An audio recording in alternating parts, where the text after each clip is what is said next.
स्वामी स्त्री अपेक्षा करिथांती विवाह परर एई दिन सबको जहाँ सबुदिन पाई सेमानंकर संपर्क को अमर करदेव। इंदौर राजा रघुवंशी जहाँक पाई हनीमून थिला किंतु मृत्युर एक घंटी जेतेबळे प्रेम आउ भल पाइबार कथा कहूथिबा स्त्री हनीमून बेले कॉन्ट्रैक्ट किलर जरिया स्वामी को हत्या करथिले। सारा भारत रे एपरी घटना विरल। जड़े स्त्री हनीमून बेले स्वामी को हत्या करिवो आउ एई हत्याकांड को लुचाइबा पाई चेष्टा करिवो परे धरा पड़ी जिवो।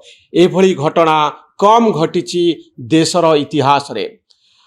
निज पुराना प्रेमिक को पाइबा पाई जेकोसी स्तर को चलीजिव जड़े स्त्री यह सहजरे विश्वास करी हुए नहीं। इंदौर राजा रघुवंशी सोनम को विवाह करथिले। होम यज्ञ भितरे बाहागर होइतिला, हाथ गंठी पड़िथिला आउ दुहे 7 जन्मर साथी बनिथिले। हनीमून पाई प्लान करथिले। स्त्री सोनम जीवा पाई टिकेट काटिथिले किंतु फेरिबा पाई टिकेट होई नथिला। दुहे पहुंचीथिले गुवाहाटी।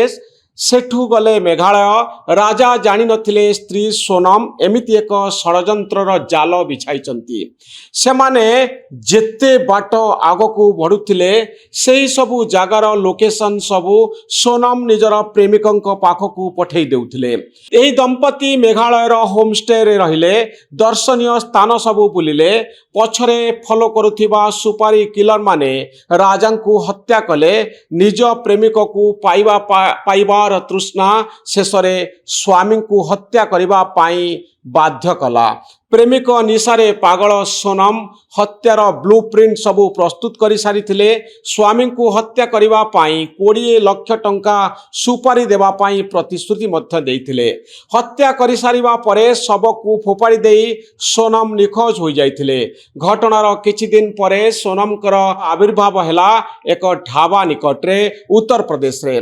प्रथमरु पुलिस आउ घर लोक भाबिथिले स्वामी स्त्री को केही अपहरण करिछि बा हत्या करिछि। आउ सोनमकर आविर्भाव परे स्पष्ट हैला ए घटना रे आउ एक दिग अछि। पुलिस तदंत परे जना पड़िछि जे एही घटना रे सोनम ही मुख्य अपराधी जे निज स्वामी को हत्या करिसंती। एठी आपणक पाई किछि टिप्स देवा पाई चाहिबी दर्शक बंधु। केतेबळे निजर निकटतम व्यक्ति को आपण संदेह करिबा जरूरी। स्वामी बा स्त्री केतेबळे परस्पर को संदेह करिबा उचित।